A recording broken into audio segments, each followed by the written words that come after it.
What up? It's Leeds. Back again, like I never left. But I'm still here, stuck in the house. Welcome, welcome. It's 50 degrees and sunny in Boston. Slight clouds, but all in all, pretty good. For people start rolling in right now, today we're going to be interviewing Mega Ran, underground rapper, teacher, hero. That's what they say on the Wikipedia page. We're going to ask him about all that. Hello to everybody that's joining. See some new names. John Law, what up? Peen Post, what up? Marquise Filthy, what up? How you been, bro? How you holding up?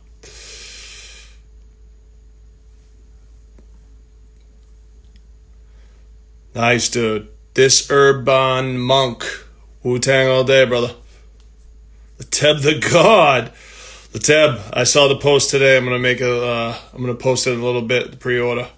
Looks great, though. Lateb's album is available only with cryptocurrency. Coming soon. Can only get the new Headshots and Lateb album with cryptocurrency. Oh, Teddy Roxpin in the building. Yeah.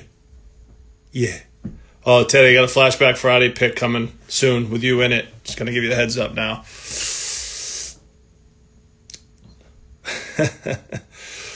Yeah, I know, Lateb. I know. I'm just glad the album's coming out. Ash in the building. Ash, what up?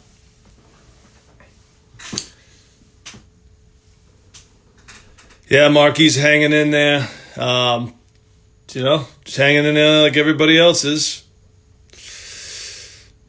I saw your post with the Tiger picks the other day. That was a great show, man. Glad you were able to rock that.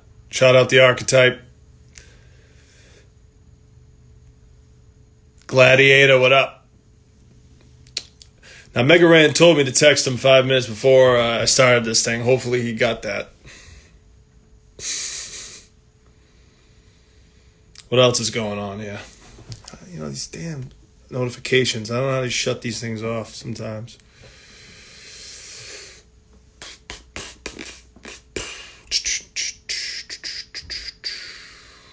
What else we got going on here?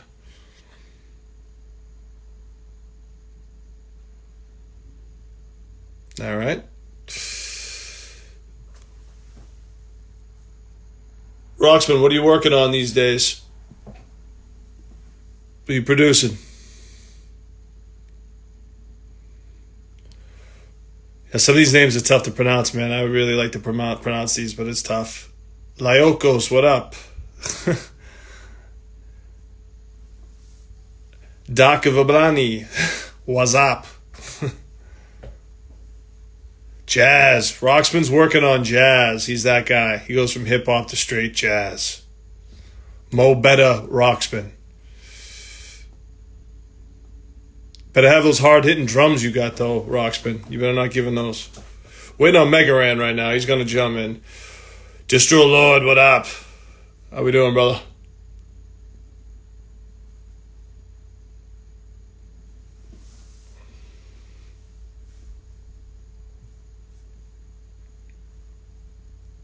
Well, I'm going to run out of things to say if you guys don't talk.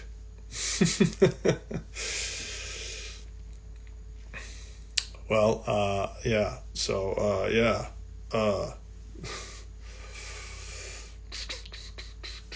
Someone ask a question. Shoot it out. Oh, nice. So Rock's been working on an album with Lando Chill. That's dope. Where's he from? Where's Lando from? Is from out there?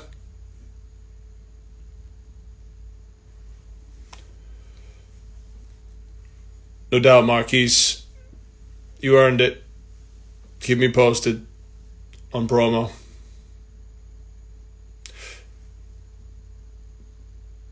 The weather out here, it's like a distro. The weather out here is not bad. Some Bostonians might wear shorts.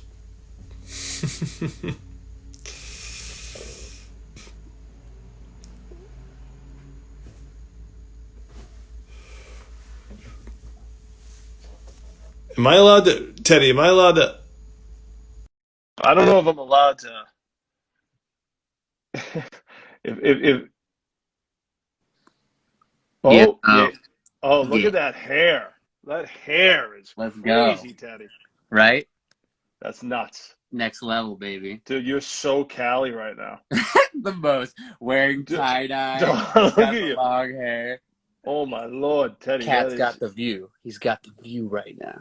wow, man. Wow, you are totally. You look like one of the singers in Radical Something. I don't know if you know that group, but you look like that guy. I know. I mean, yeah. They're. Oh wait, radical something. Of That's course you hilarious. don't. How do you, I thought you meant Bad Rabbits for a second. Wait, how do you know radical No, big something? difference. Yeah, yeah, yeah. Big difference. How do you know radical something? We did a couple shows with them a while ago. Josh Cocktail is a good homie of mine. Which He one is that? Which one is that in the group? he's not the main guy. I know that. I don't really listen to their music, but I know Josh. Well, you sure look like you do. He's have you ever heard of the Patch House? No, I don't know He that one. he did this thing years ago.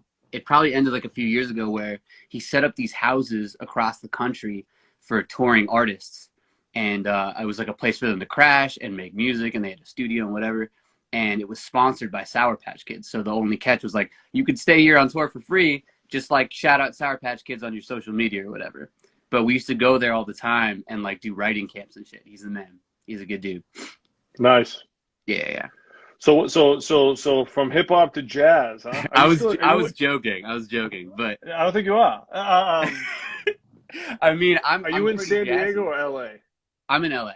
Oh, so you made the trip 2 hours up north finally. Right, right. No, When did you I've been move? here. When did you move from San Diego? Coming up on like 5 years, I think. Wow, was that long? San Yeah, it's been Diego? a minute. Wait It's a been minute. a No, minute. no, I'm not talking about Boston to San Diego. I'm talking about when did you move from San Diego to LA? No, no, no. So we got this. So 2014 is when we did San Diego, and then we were in San Diego for a year and a half, and then I've been Ah, in LA ever since. I was misinformed.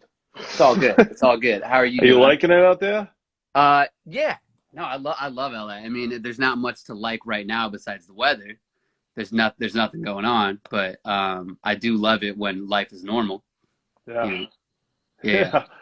Yeah, I heard there's a lot of people leaving LA right now. Is that true? I mean, I know Joe Rogan left and Post Malone. Those are the two big ones I heard. But I mean, I mean, I know a lot of friends that are like going back home and like living with their parents for a little bit to save some money or something, like Yeah. there's no point to be here or like whatever that may be, just like a little retreat away because it's so expensive here and there's like nothing going on. So there's really no point in being here. I mean, so Right. everybody's handling the pandemic differently. Some people are doing in-person sessions. So like, some people are still making use of being here, but for the most part, Crazy. it's weird, man. And LA is like the epicenter of the pandemic right now. It's terrible. That's nuts. Yeah. So I thought, it's so funny because I thought California was doing better with it than most states. Was that just an illusion, or was it just all of a sudden a switch and it all there went to might have been a hell? switch. I mean, at the beginning, New York was terrible. And then LA or California might have been doing better at a certain point. But yeah, you know what? Now that you mention it, I feel like we were doing better at the beginning. But yeah, in the last like few months or like maybe even since the summer or something, I forget when it was, but we've been terrible. Like we just started going south of 1,000 new cases a day. And but like a month or two ago, we were at like 20,000 cases a day. It was crazy. Wow. Yeah, and LA specifically is really really bad. Or like LA County is really terrible. But it's starting to get better with the vaccine rollout. So hoping for the best. How's Massachusetts doing? Well, they just, we're doing all right, I guess, compared to you guys, but they just rolled out, they just made a statement saying that venues can all be 50% capacity. You must be psyched. No, not really, because when I used to throw shows that were only half full, the boss would yell at me. So, I mean, the club owner would be like, this Right. sucks. So it's, I'm sure I don't they'll know. take it It's compared to not really nothing. a good business plan to be operating at 50% capacity. I mean, better than nothing, but, venues is it's a very finicky business plan that only operating at 50%, you're losing a lot of money. So you're saying like it would cost more money to like have everything up and running, have a bartender, like have all the people Yeah, because you got working? to staff it. You got to, Yeah. even though it's at 50% capacity, you still got to staff it. Right. That's a tough situation, Store man. person, bartender, security, manager, a whole bunch of other stuff too, you know? When does that come into effect? I think it just kicked. No fucking way. That's crazy. People are nervous about it, though. I mean, I don't think anybody really trusts it, you know, because unless you got the vaccine, I think it's going to be, Was that? you know, it's going to be tough. You hear me? Yeah. Are you in and out? I think your reception's bad. I think Teddy's phone has gone down. Master Ace, what up? Waiting on a few. Oh, are you back? Sorry, yeah, can you hear me? Yeah, Teddy's back with his hair. I'm back. I got a call. Let's go. Yeah, I got a call, and I should probably call him back, so I'll dip off in a second. But Tim, where's your dude that's supposed to be? I don't know. My boy Mega Ran is supposed to be here. He did kind of allude to the fact that he needed to be reminded. So, you know, we're gonna wait a little longer. Okay. But, you know, just for anybody who knows, this is what, you know, Teddy used to have short hair and when he was in Boston, and this is what happens when a Bostonian moves out to California and stays for over 5 years. This is what you end up turning into. So I'm a walking. everybody, please, you know, take notice. Just give me all the shit you want to give me. You're just like, whoa. You're like, whoa. You got to do the heavy. Oh, you're doing the swoop? The swoop, dude. It's gorgeous right now. Teddy, don't stop making hip hop beats, though. Seriously. I am still making hip hop beats. I love hip hop. I was just thinking about that today. Yeah, no, for sure. I'm just doing all types of shit. No, I know, but just don't forget. Don't forget us boom bappers out there. You know never. And I'm like always bringing. Like I was just telling I just started working with a new artist the other day, and I was like giving them some background on me, and I was like, I do everything from like a hip hop standpoint for the most part. I mean, if we want to do full something else, we can go there. Like I produce some rock shit and like, but even that, dude, it's like it comes with like a hip hop taste, or like a hip hop knock. Like my drums are always going to be knocking for the most part. It's like, and like that last project you did with the R&B singer, is that what it was? Are you talking about the Underwater Chess Club one? Or? Yeah. Felt a little R&B. Am I wrong? It's definitely in the R&B world. It's like R&B, neo soul, but like still has like a hip hop knock to it. But it was like it's like a production LP, so there's like different artists on every track. Yeah. Your drums were still hitting pretty hard on. I gotta say, man, they were hitting me. So don't lose those drums. I appreciate it. Yeah, it's always about the drums. Keep the setup. I mean, it's a little messy right now, but typical. Yeah. Very nice. Yeah. A lot of wires. This is I'm borrowing my homie's modular rack right now, so that's what's under that little box. Nice. It's not usually that. It's usually another keyboard, but yeah, records for days. Got the DJ set up. You DJing again still? Oh yeah. I mean, well, not now, live shit, but you know, I'm gonna announce it on my story later that we're gonna do a set tomorrow afternoon. Well, here tomorrow. It's like 2 p.m. here, 5 p.m. East Coast, and we're gonna raise money for people in Texas because they're all struggling right now. So we'll donate DJ. Well, you'll be moving to Texas soon since you're in California. So. Right. That's apparently. But then you're gonna have a cowboy hat, maybe. You know. Yo, that's like the funniest LA trend to me. I don't see it now because nobody's out doing anything, but like the cowboy, like the Pharrell hat. Oh yeah. Everybody that's like the LA. It's coming. It's so funny to me. I don't know what the fuck that is. What are you doing during this time? You know, I just hang out and a little of this, a little of that. Just kicking it. I stay busy, man. You know, I figure something out. Mm-hmm. You know, there's always some odd job to do or talking to you crazy bastards. You know what I mean? Yeah, man. I've liked this the series you've been doing though. It seems like you've been on it. Is it every Friday? Is that what it is? I don't know. We're just seeing what's going on. I was told I needed to do these, show my face more, and that's what I'm doing. And now we have you're my special surprise guest this week. So you'll open an act. I don't know if Mega Ran's showing up right now, but hopefully he is soon. Word. I just I saw you. I came on. I was like, oh, what's Leedz doing? I was like, usually Leedz is interviewing someone. I wonder what he's just doing on his own and waiting for somebody. And then you're like, well, if nobody's gonna say anything, I was like, I gotta fill up some space. I gotta help this guy out right now. I felt anxious for you. Yes. Yes. Well, I appreciate it. This was enjoyable. Yeah, no doubt. I got you, man. Teddy, stay in touch, man. Yeah. Stay in touch with yourself. Stay safe. Good to see you, man. Yeah. Later. All right. So I'm gonna try texting it. Megan, hold on.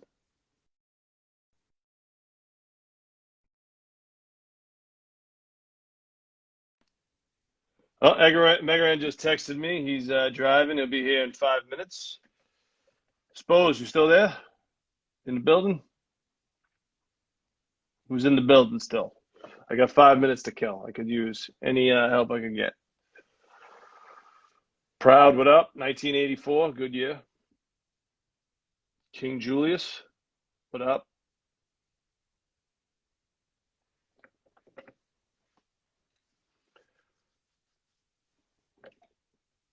Jaguar Provo, what up?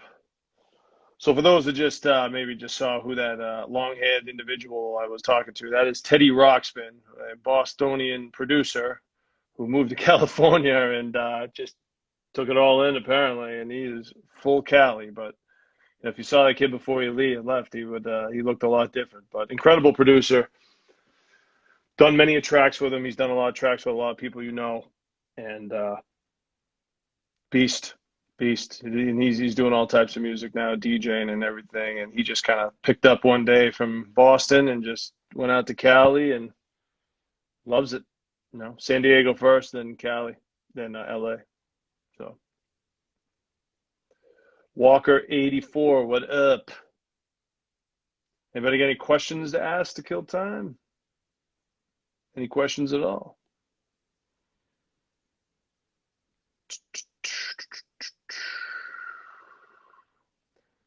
Born in the building. Is that Born? G. Dot and Born? Is that what that is? Is it Born from G. Dot and Born? It says proud 1984, which could be your date of birth, I'm guessing. Shout out G. Dot and Born, even if it's not them, if that's not who this is. Oh, Born Fiore. Oh my, how could I not know? Born Fiore, what is up? Saul in the building. Now, Arizona, correct? It's from Somerville to Arizona? No? There's a little bit of a delay. I wish these comments were instant, then we could really go forward. Aaron King, what up? How's the ciphers going? You still doing them, Aaron? Facts, yeah. That's the Born Fiore. For those that don't know, Born Fiore was one of my first guys on the street team. One of the best I've ever seen. Back before social media, before you could post online. Aha! That's a whole different era. Imagine promoting shows without social media or anything without social media. Mega Ran is in the building. XL is in the building. XL, what up? All right. We're going live with Mega Ran.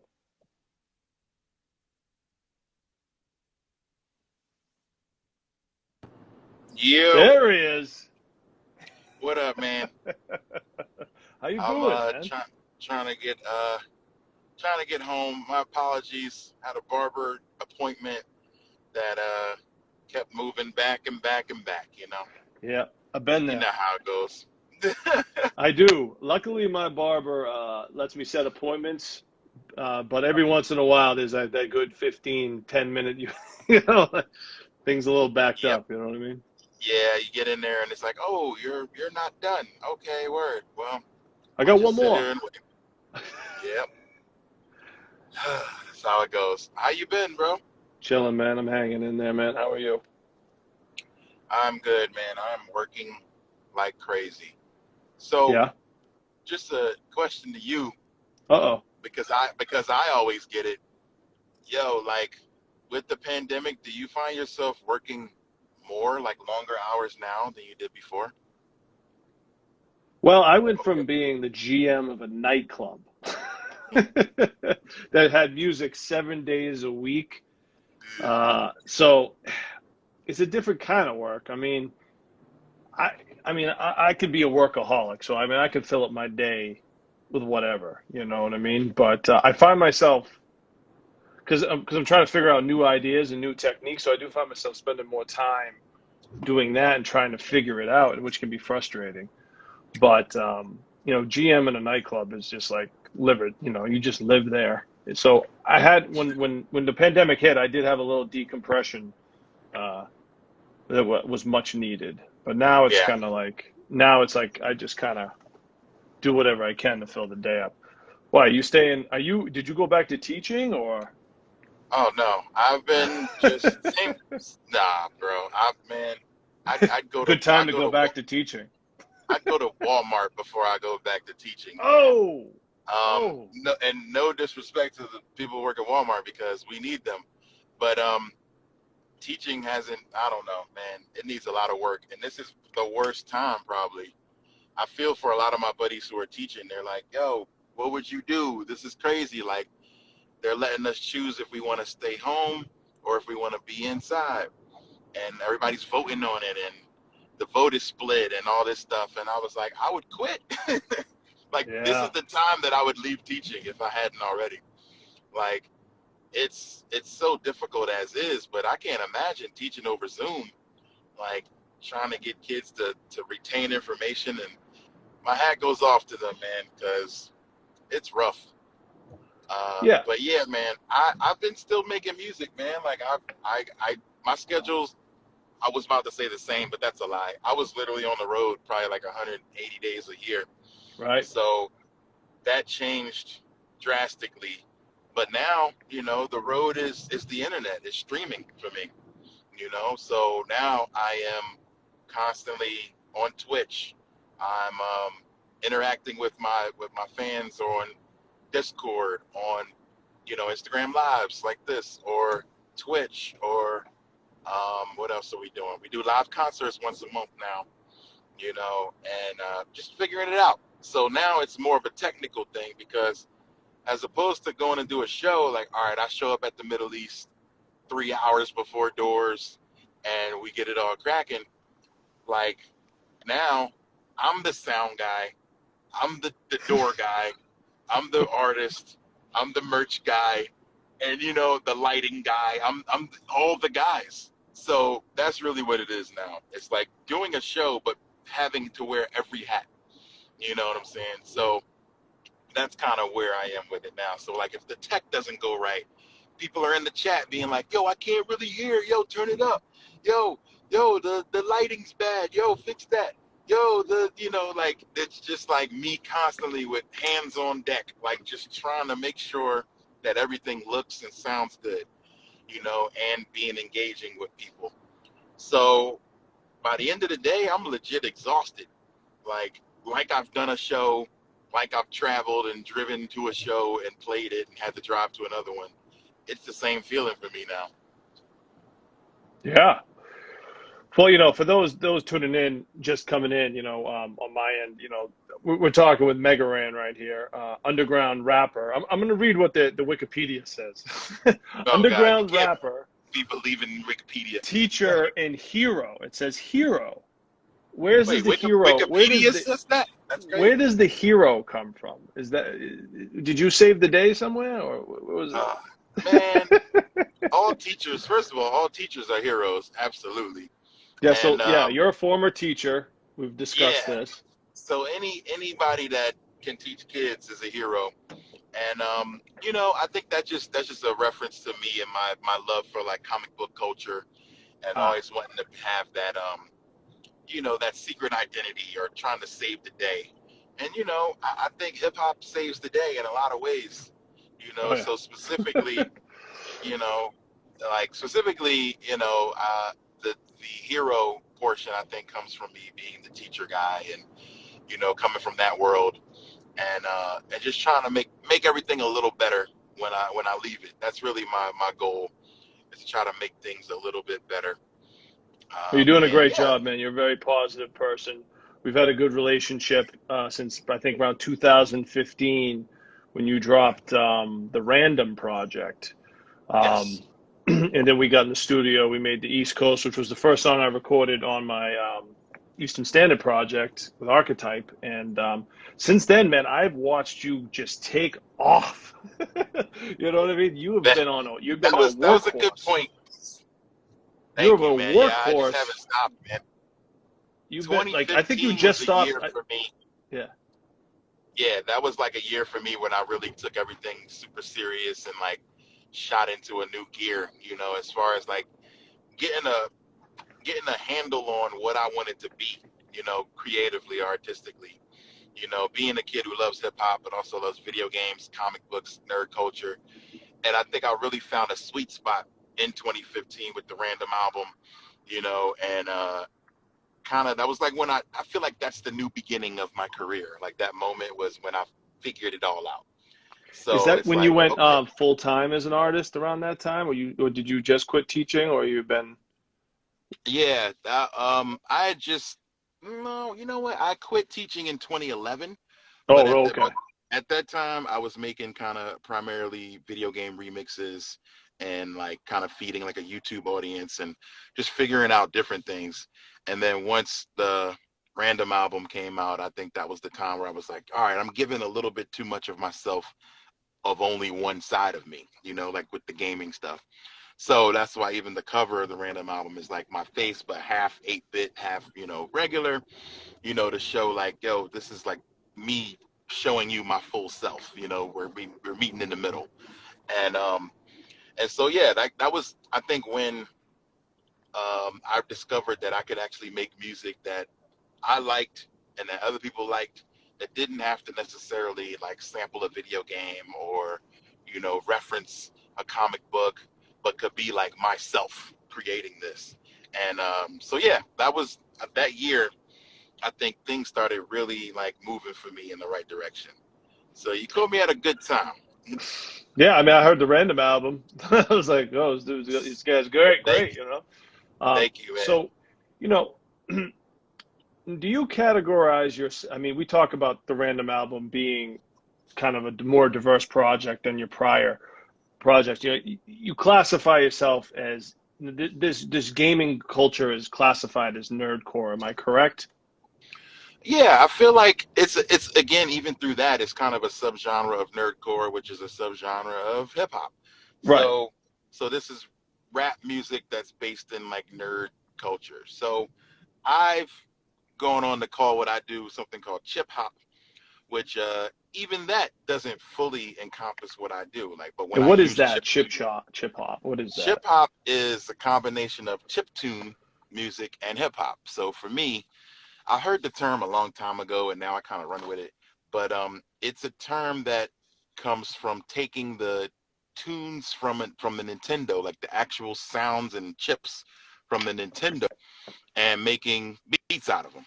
Just So whether Nintendo.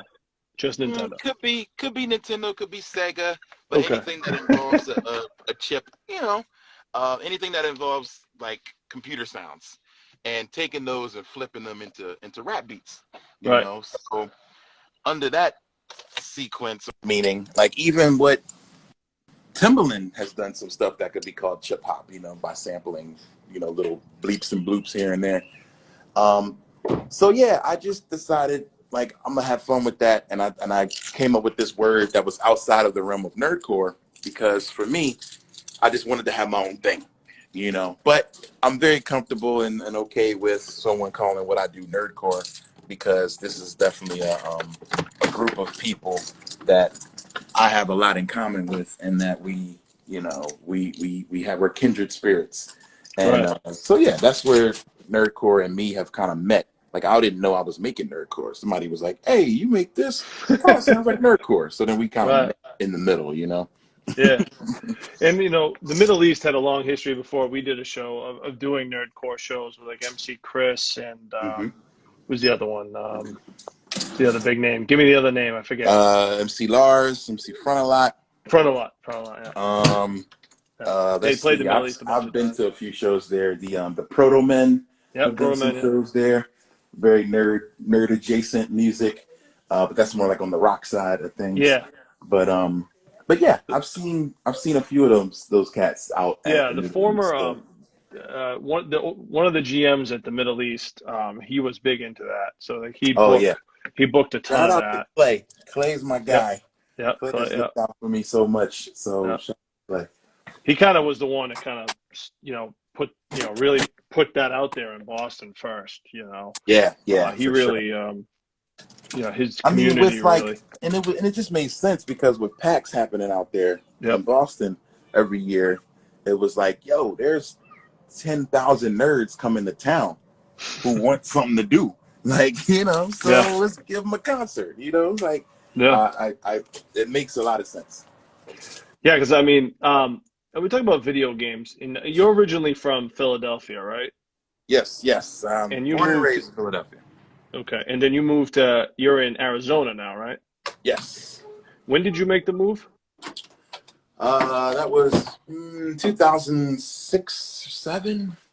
And I moved for a teaching job. I was like, Oh, okay. yo, I'm just, I was still teaching, and it was too cold in Philly, man. Like, that's really what it was. Like, it was too cold. I was like, Yeah, man, this is for the birds. but it's really hot in Arizona. Yeah. But, they have a saying out here, you ain't got to shovel sunshine. You know what I'm saying? Like, They also have a saying: if you don't have air conditioner, you might die. oh yeah. I don't think it's legal to not have AC out there, or at least it shouldn't be, because it's nuts out here. So this time of year, it's perfect. You know what I mean? We get 75, 77, and it's great. But June, July, that's why I get on the road. Like, that's why I enjoy teaching anyway, because, you had summers off. And having summers off, I was able to get out, and travel. So I didn't have to be here for the really, really, like, Right. Like, I was, I think I was listening to so much of your music. It's almost hard to keep up with everything. But you talk about video games being almost like a therapeutic thing as a kid. Like, growing up, in Philly, which I can't imagine was. I mean, there's probably a lot of stuff going on in Philly, and you kind of played video games. And today, and I grew up playing a lot of video games as a kid.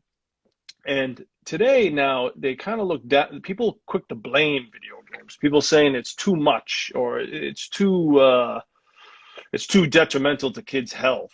Or people are playing them too much. I mean, what's your thoughts on all that theory? Because Well, I don't prescribe to that. I mean, I understand. I realize people were like, oh, back in our days, we used to go outside. We would run around. We would play football. We would play basketball, play tag, and, get outside to socialize. But now we're socializing through headsets and playing video games together.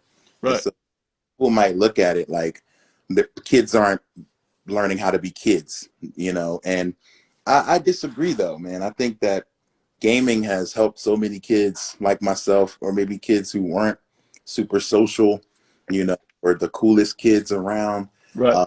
help them to gain their voice, you know what I mean, through gaming, through communicating with other people in a way that wasn't so, like, frontal. So, and also, man, all the studies that say, like, hand-eye coordination, intelligence, vocabulary, so many things get amplified from video games. I watch Jeopardy, and half the questions I answer are because I knew them from a video game. Right. I'm like, I saw that somewhere. So it's but that's society wanting to have something to blame for what that happened, except the real causes. And I think that's what it comes down to. A lot of people are like, oh man, let's blame it on the games because the kids are into the games. And it's like, well, my mom, when I was growing up, was like, you can't play this game until you do your chores. Right. You got your housework. You got to do your homework. You got to do all these other things. And then you get 2-3 hours to play a game. So again, it starts at the home. And this was a lot of the issue I had as a teacher, was like, yo, no one wants to put the responsibility where it should be, which is in the home. Like, I'm not home with your kid. Like, I'm not teaching them values. I'm just teaching them math. for a few hours a day, But then if they're not acting correct or they're acting out, it's the teacher's fault, And so just like now, it's the game's fault. So they'll find something else to blame, So it's ridiculous. Yeah. We're close in age, and so for you, was it Nintendo first, Atari first? What was it first? It was Atari for a quick second.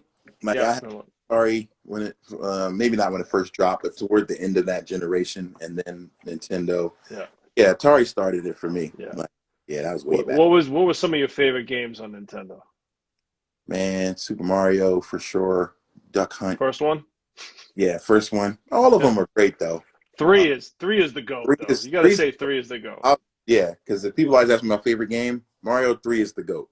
Like, it is. If I see that game today, I have to play it. It's so good. That was a good grade. That was next level when that came out. Man, yes, it was. So, Castlevania was fun. Zelda. Right. Dope. And Mega Man, of course. Mega Man is what got me into game music. Well, and your name is obviously. Your name was Random first. Is that what it was? And then you flipped correct. The name was Random, and honestly, it was just a hard name to really lock down on the internet. Yeah, Google that, see what happens. Yeah, Google Random. Imagine trying to get the Instagram handle as just Random or the whatever. You know what I'm saying? Like I didn't think about the Google ability of what I was trying to do. It would be like Random 215 or something. Right. And so it was just hard to lock it down. So when I made the album called Mega Ran, people kind of started calling me Mega Ran, and I was like, well, all right. I heard somebody say something like the best like names are titles that are given to you. You know what I'm saying? And that's the truth. Like I'm sure most people, their rap name is the name that they were called in the streets, and that's just how it was for me. So people were just like, Mega Ran, Mega Ran. I was like, all right, well, I guess that's who I am, and so that's what it was. So it became a thing where I was Random, AKA Mega Ran, and then, like, I can't be an AKA. Like, I can't, although, Doom did it. He changed the name several times. And it worked with Doom because I feel like he was trying to be elusive and, it works with the persona.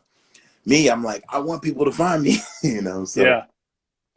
but now I look back like, man, I should have just been comfortable enough to use my own name. I think my own name is though Raheem, like Raheem Jamil is my, my first and middle name. And I'm like, I would have thought about that probably if I really had another moment to do this, but I don't know, man. I think you nailed it with Mega Ran being the type making the music you kind of make. I mean, if you use your legal name, we might want to expect a little more conscious rap from you. That's what I'm saying. I look at like Ludacris, and it's like, okay, when you name yourself Ludacris, people are expecting silly songs. So now, want to talk about something serious? Are they going to listen to you? Right. So that. I didn't want the name to like confine me in a box, so that I thought too much about. But, at the end of the day, the name should kind of tell you what you're going to get, but it might not, so yeah. So that's why you got to listen to every release because you never really know what I'm going to come with. Now you're talking about release and I see you got a book out now. Is that what I saw? Dreamcast, am I right? Dreammaster, I'm sorry. It is, just came out. What's that about? Here. It is like a memoir. It's a story about me coming up in Philly, all the things that I've seen and gone through that have inspired me to be Random and then Mega Ran.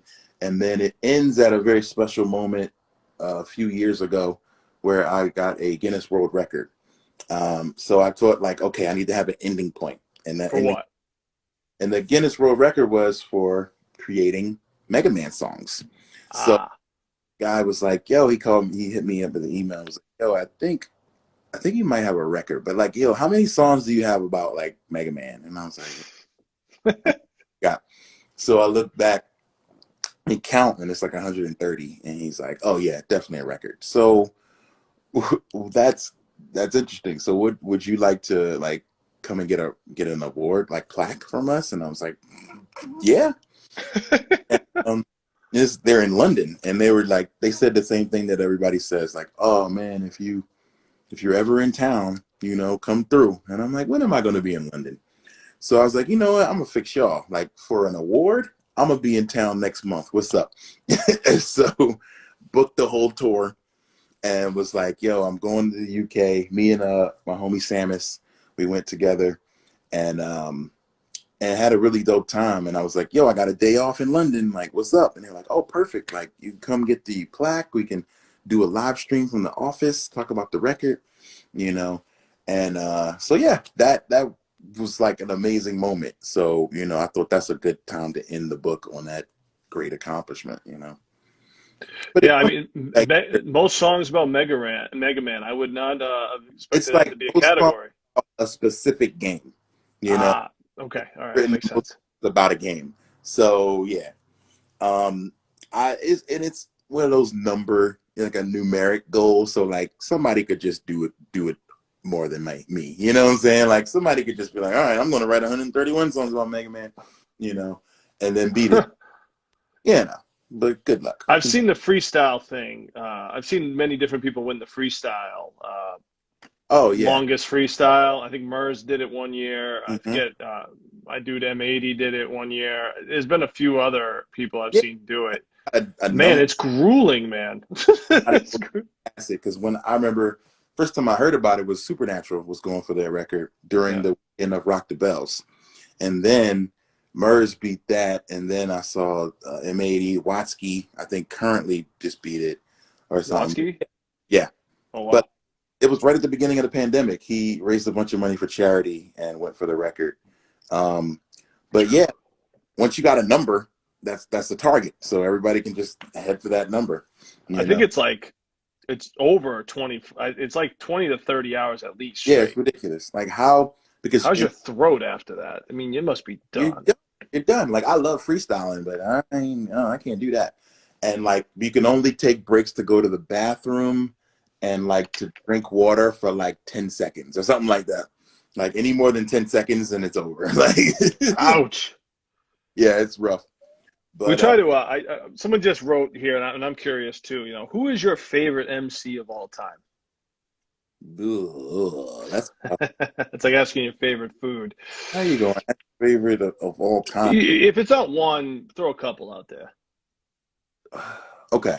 You know what? I'm gonna nail this down. I'm gonna do it. I'm gonna nail it down. I'm curious to My myself. favorite of all time, who like will always inspire me, is Rakim. Um, you know, if I had to do a top five, it rotates, but you know, Rakim, Redman, Black Thought, Ice Cube, and maybe Andre 3000, maybe. I don't know. That's kind of a cliche list or cliche pick, but those are Good probably, list. Good list. yeah. I think you know, there's so many like alternates I would bring in. Guru of Gangstar, rest in peace. You know, there's just so many that I pull different things from. Then I'm Right. like, I learned how to do this from Chubb Rock. I learned this from, you know, Beanie Siegel. I learned this from Jay-Z. I learned this from Nas, you know. So it interchanges, you know, but like some guys, the guys that make me want to pick up a pen, Black Thought, like hands down. Like Is that just a Philly thing or what? it's really sure. But you know what? You know what's really Philly bias that I didn't mention? The true goat of all time rappers, who's Schoolie too D. big, who's too big for a time. And this might start some stuff. Will Smith is the goat rapper. I think Wow. he's beyond the list because he's taken hip hop further than anybody ever. And so for that, I think that his impact is so global and transcending generations. You could play the Fresh Prince of Bel-Air song anywhere in the world to anybody, 8 months to 80 years old, and they're gonna sing along.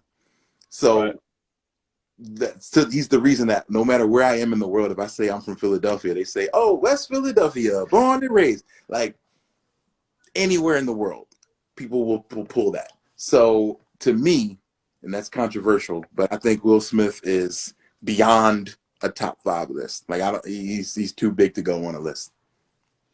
I mean, you can't deny what he's done, his career. I mean, it's the music. I mean, I grew up on, Parents on the Stand and all those joints, in the show, obviously, and then his transformation as a great leading actor as well. I mean, it was.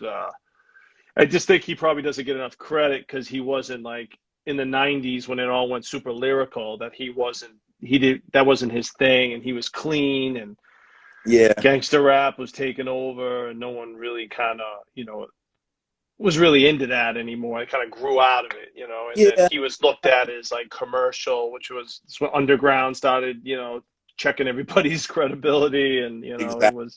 And it was like, come on, man, it was like like too clean, it held him up to a standard that, like, wasn't really fair because wasn't the way hip hop was going, Right. know. Now I think everybody's trying to be Will Smith. You know what I mean? Like, who's not? They want that Will Smith money, is what they Right. want. Who's not making movies? Who's not making songs for the club? Who's not doing all these things that we kind of clowned him for? Yeah. So yeah, he's ahead of his time. I feel that way about myself sometimes in like nerdcore. I'm like, you know what?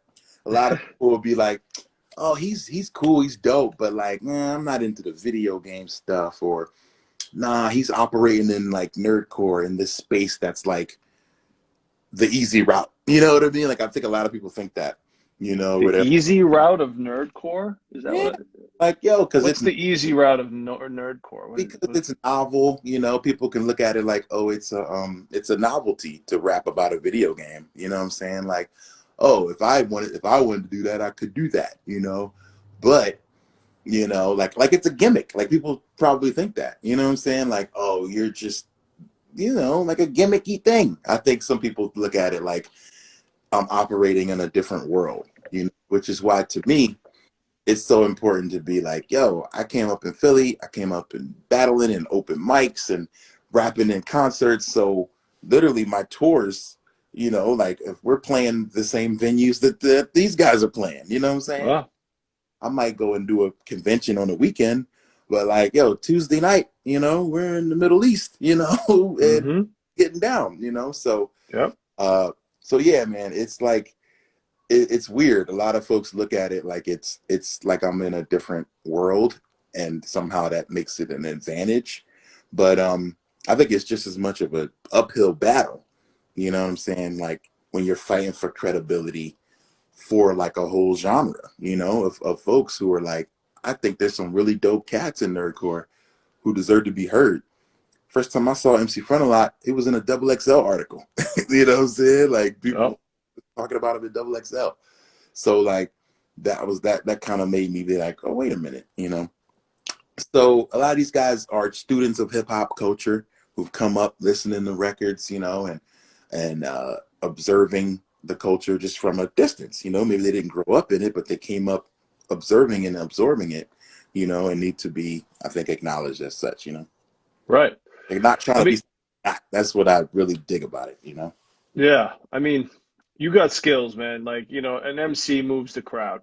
What he chooses to rap about is what he chooses to rap about, or she chooses to rap about. But, you can move a crowd, you know what I mean? And that's really what it's about. And that's why I love the record we did together, because you were able to do that, and you've done that on other records too. And Sure. I always come across artists that are always worried about being put in a box, right? Like, I don't want to be labeled one thing. That is right. Yeah, that's the number one thing. None of us want to be put in a box, categorized as one thing or one way. Like we hate it. But fans need that though. Sometimes fans need a way to find the exact thing, especially with rap. I think it's time now, and I want to know what you think of this. Rap is what, 40 plus years old. I think 40. Yeah, so what, 79? Yeah. 70? So yeah, we're 42 years old at this point. Like it might be time to kind of section off rap, much like rock and jazz are. You know what I'm saying? Like, yo, give me contemporary rap, give me, you know, pop rap or whatever you want to call it. You know, I do think it might be time for us to acknowledge that rap is a multi, you know, faceted weed that's grown into this giant tree with dope branches on it. So, you know, when people say stuff like, oh, that mumble rap is not hip hop, I'm like, whoa, man, like we sound like our parents when we can't understand what they're saying. That's so you know, like, yo, that's admitting you're washed, basically. And it's like, so what? I mean, we might be washed, but like, I don't think we can like not acknowledge like what these kids are doing just because it doesn't sound like what we grew up listening to. Yeah, I mean, I think music is personal in a way. It is personal, so it different music affects people differently. You know what I mean? So it's like it's hard to say that something is bad if someone else thinks it's great. You know what I mean? Like what that person has terrible taste. No, they're entitled to listen to what they want to listen to. I might not like it. There's a lot of music I don't like that people listen to, and I still booked a show. Yeah. It's like if I had booked shows just on what I liked, would have been out of business 10 years ago. Minimum. That's right? a fact. It's the reality of it, man. Like, you know what I mean? Like, it's not all about what I think and what everybody thinks. I mean, I think more, you know, if you give it the respect, then you'll get the respect back. I think people made it a divide with trap music. That was when I first really noticed it. Like, you know, people are like, trap is not hip hop. Well, it's punk rock. Well, yes, but they're rapping. You know what I mean? And they're rapping over beats. And everyone else is calling it hip hop. It's just a section of hip hop, yes, but it is still a part of hip hop, whether you choose to like it or not, you know, and that's just the reality we're in. But if we go around hating on it, that's not going to bring any love towards whatever we're doing. Not at all. And I've made those mistakes many a times, you know, but. Me too. I'm just as guilty, man. Like coming up, that's not rap. Like when it starts popping up, we were like, that's not hip hop, you know, being very, you know, snobbish about it. But well, I think the big problem was the rhyme skills. Yes. Were like brought down. So people that like really cared about the art form, about rapping skills, like I got skills rapping, I'm working on my lyrics, put all that time into that, and all the fans that love that felt almost disrespected by half-ass rapping. You know, like you're not even trying, you're mailing this in. I think that was really kind of the kicker. And then people just don't love those beats. You know, if you're a boom bap fan, you're probably not going to love a trap beat, you know, and that's just kind of the reality of it. Yeah, that's true. But now it's about, like I've heard the young kids say, like, it's not about that anymore. Like now it's about how you say it. It's not necessarily about putting the most words into a line or a bar or having a bar that makes me go, oh my God, you know. It's more getting me into a mood in a moment. So it's the vibe, you know. Right. So, yeah, I heard that too. this music is vibe based. So it's like, you know, so in that sense, it is kind of punk rock. It is kind of gospel. It is kind of like so many other things now because it's about a feeling that it puts you in, you know what I'm saying? So, and that's very valuable, you know, like we've always had the biggest conversation, I think for me, the time that I was growing up in hip hop was like the way I felt about Tupac as a rapper, you know what I'm saying? And now, like then versus now, where at first I was like, man, all he does is say Hennessy and enemies. It didn't take a lot of talent to come up with that. But Tupac makes you feel things in his music that very few people could do. You know what I'm saying? Same with like Kanye. He's probably the only other person I could put on that level where you hear real passion in his vocal delivery. So he's able to make you feel what he's feeling. And that's a talent. You know what I'm saying? And that's probably just as important as a guy who can string together 72 words from the rhyming dictionary. You know what I'm saying? So I had to grow up in that thinking to be like, yo, this is a skill. You know what I mean? So when I say skills, I should also count your ability to make me feel something with your vocal delivery. You know, how well you come up with choruses or how melodic it can be sometimes. That's a skill, you know? So So, you know, that was me growing up, having a moment where I was like, man, like Pac is one of my favorites now because I love that he can bring emotion in his bars, you know? So yeah, that was like my big moment for me, like growing up, where I really, Yeah, it's, I was kind of in the same boat with you with Pac, because I was so East Coast biased.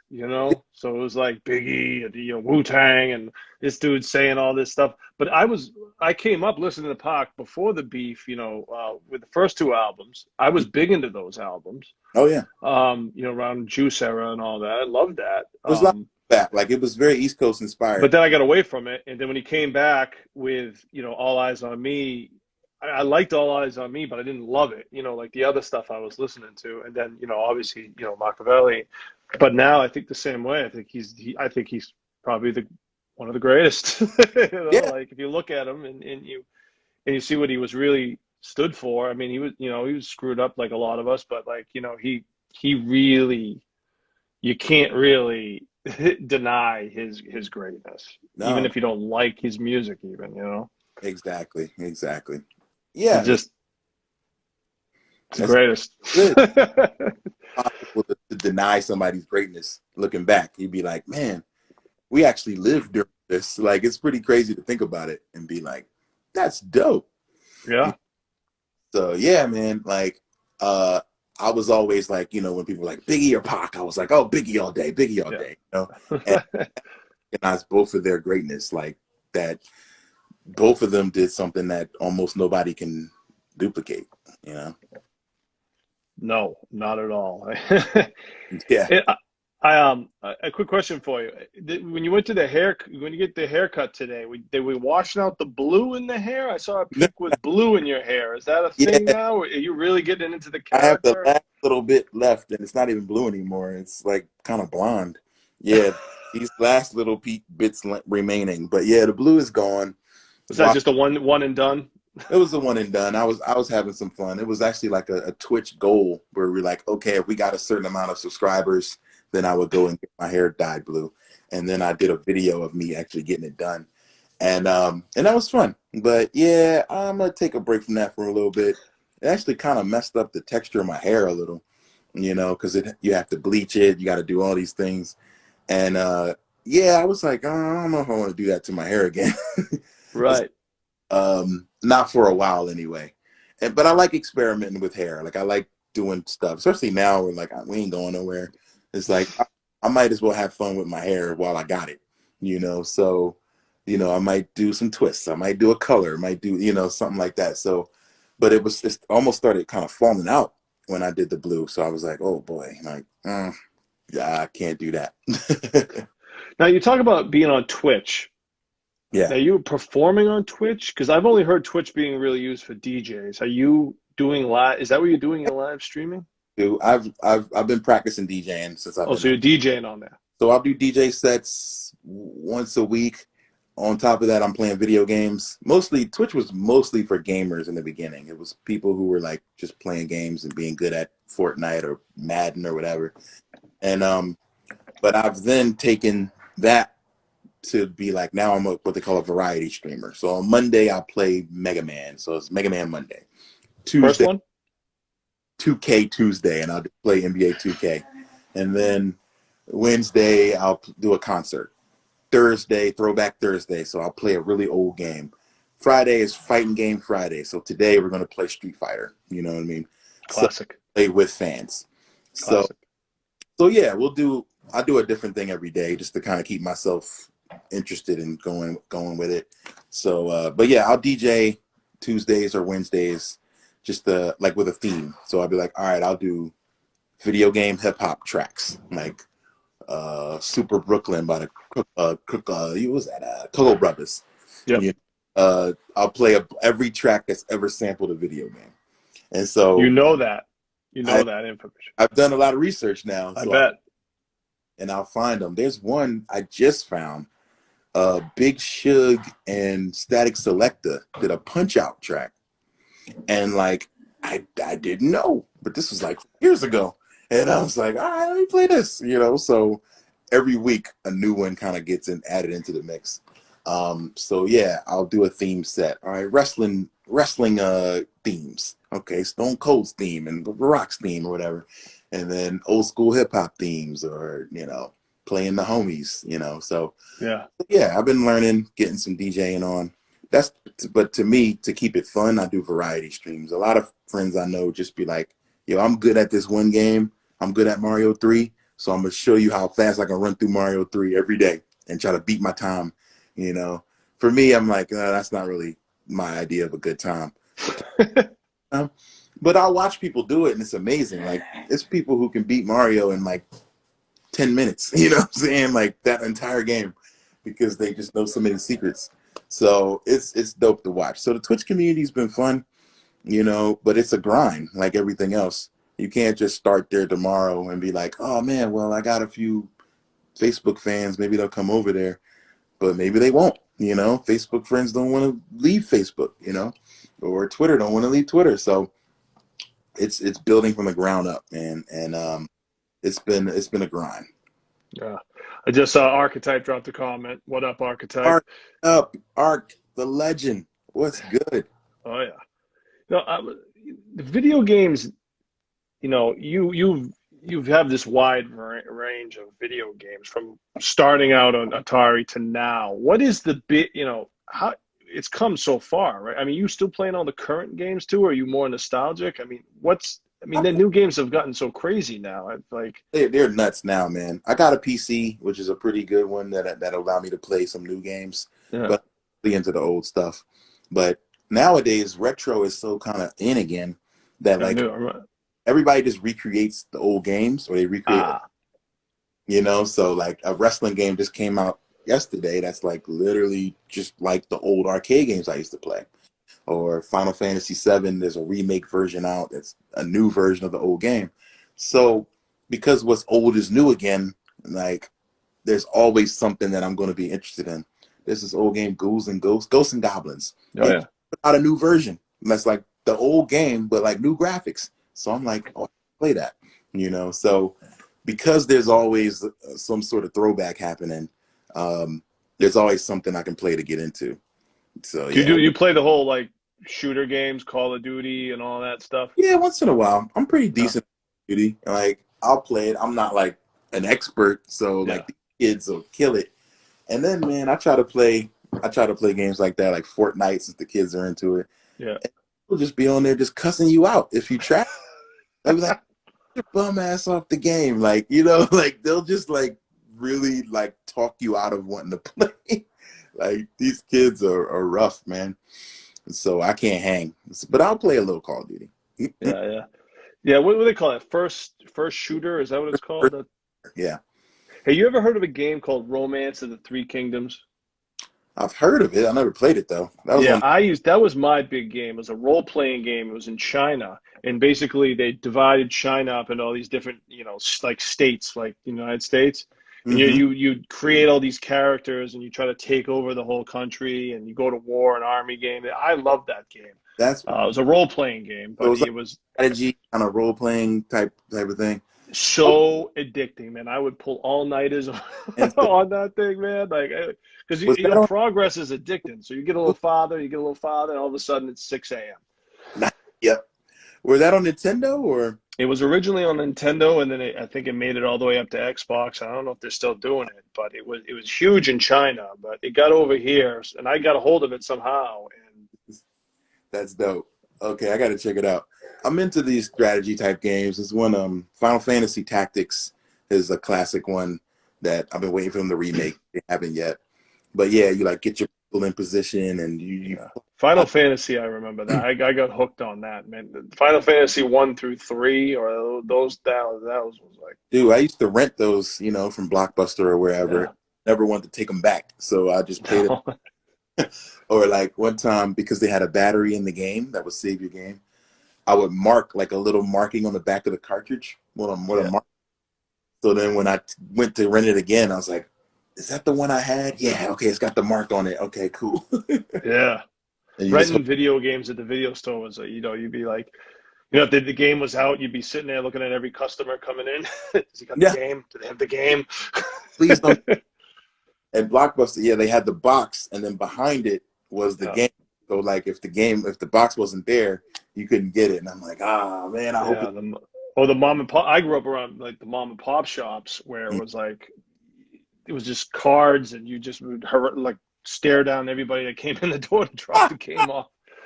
Oh I man. was a little obsessive back then. Yeah. Actually, I haven't changed. Jeez. But Ray, it's been great catching up. I got to run, but I got to go work. I got DoorDash. That's just my Hey, part time. In times of need, you got to work. salute to you, Find brother. many different hustles. Salute to you, because this is needed more than ever right now. People Yeah. need feed food, and like, a question though: do you think do people tip like they should on stuff? Depends, man. It's hard to really come down on people during these times too, Yeah, because it's like you don't know what they're going through. Maybe maybe they can barely afford food. I don't know. It's hard to say. It depends where I'm going. Like if I'm going into a rich neighborhood and they don't tip, like that's that makes me a little suspect. for real. But if I'm in other parts, then I'm just like whatever, man. Yeah, that's what's up, man. I salute you, because it's needed, man. Like we need people out there doing this. These are the new essential workers. You know what I'm saying? Yeah. Really feel that way. Like anybody that's out there when in these streets when we don't want to be, like there's you guys are the new essential workers. Did you get a vaccine? They're gonna get. I'm coming up soon. I'll be eligible for soon. My wife's a nurse, so she's got the vaccine already. Right. I just feel like spouses should automatically get it in that situation, but we didn't. Good, man. My mom got it. I had a hard time trying to get her in, but I just got her for her first one, so her next one is next month. Yeah, my mom's up in New Hampshire, and they're delaying forever. Yeah, she's at this weird spot because she's like 72, so they were like, 75 and up first, and then these people. But it's like, come on, man. So yeah, she got her first, but I'm waiting to get mine. I don't know where I am on the list. Who freaking knows? Well, I'd be at the bottom, if I didn't deliver food, because my last name starts with a W. Oh, always at the end. All through school, at the end. Always at the end. get the back. Tallest guy. Oh, and the tall guy too is always at the end. Yeah. It's like the tall guy with a W at the throw him in the back. Yeah, you go away. Same thing with the vaccine. Throw it away. I was in line with my mom, and I just thought they were going to be nice and push me through. And they're like, "Oh no, we got an appointment for her, but not for you. See you." I was like, "Oh man." Yeah. But yeah, I appreciate the chat, man. Man, great catching up. And back when shows, I don't know what venues are going to still be left out here, but I'm sure, I'll come check you if I don't book it. I'll probably come check you anyway. Live music has got to continue because we need it more than ever. So salute to you, brother, and salute to you. I got a question for you before we leave. Sure. Yo, who's like the biggest legend you booked like before they got like super huge, where like they weren't even bringing in that many people? Well, that's a tough one to say. I would say booking up and comers before they got massive, because they always were something if they played the club. Oh, actually, you know what? I take that back. Okay, so I'll give you a few good ones. All right. Anderson .Paak was an opening act for Wax. He was a drummer. I remember those. Just drumming for the first act. We didn't even know who he was. I missed the set. I'm so mad because it would have been a great story to see the set. It was the first act out of like 4, and I missed it. Crazy. As a promoter, you don't watch every act. Right. He was called Breezy Lovejoy back then. Is that what it was? Yeah, and he was I think he might have been playing under Anderson .Paak, I think. I don't know. Maybe he was. I think he was. So yeah, he was like drumming for, I don't think he was even singing. He was just there on drums. That's probably the biggest one that really no one knew who was. Yeah. I've done Kendrick Lamar, 200 people in the Middle East downstairs. Wow. Dang. And then I booked some other big ones that, like Lupe Fiasco, like Kick Push right when that dropped. I got that Middle East downstairs. It was way too small at the time for that show. He was massive he was already massive. What happened was we booked him and it got rescheduled, and it got rescheduled to after that single came out. So you got him for the low. No comment. Yeah, I mean, he made money. We all made money, you know. Right. They still make money. They Oh. still make way more than I do. Trying to think who else did they get before they blew up. I think those are the big ones. There's probably others I'm forgetting. There's got to be more I forget. Those shows or tours. There's probably guys who were Wiz Khalifa. I've done Wiz Khalifa. Oh, wow. Easy. Mac Miller. I mean, I've done a lot of these guys because that's where we were. The Middle East was the spot. Yeah.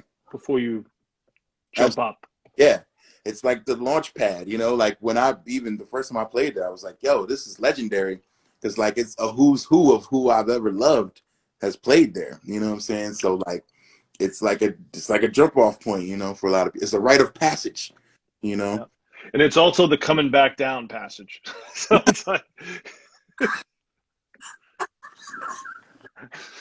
you're like, I'm gonna be real with you. I say this all the time. People are like, wow, I go, way up, and we'll see you on the way down.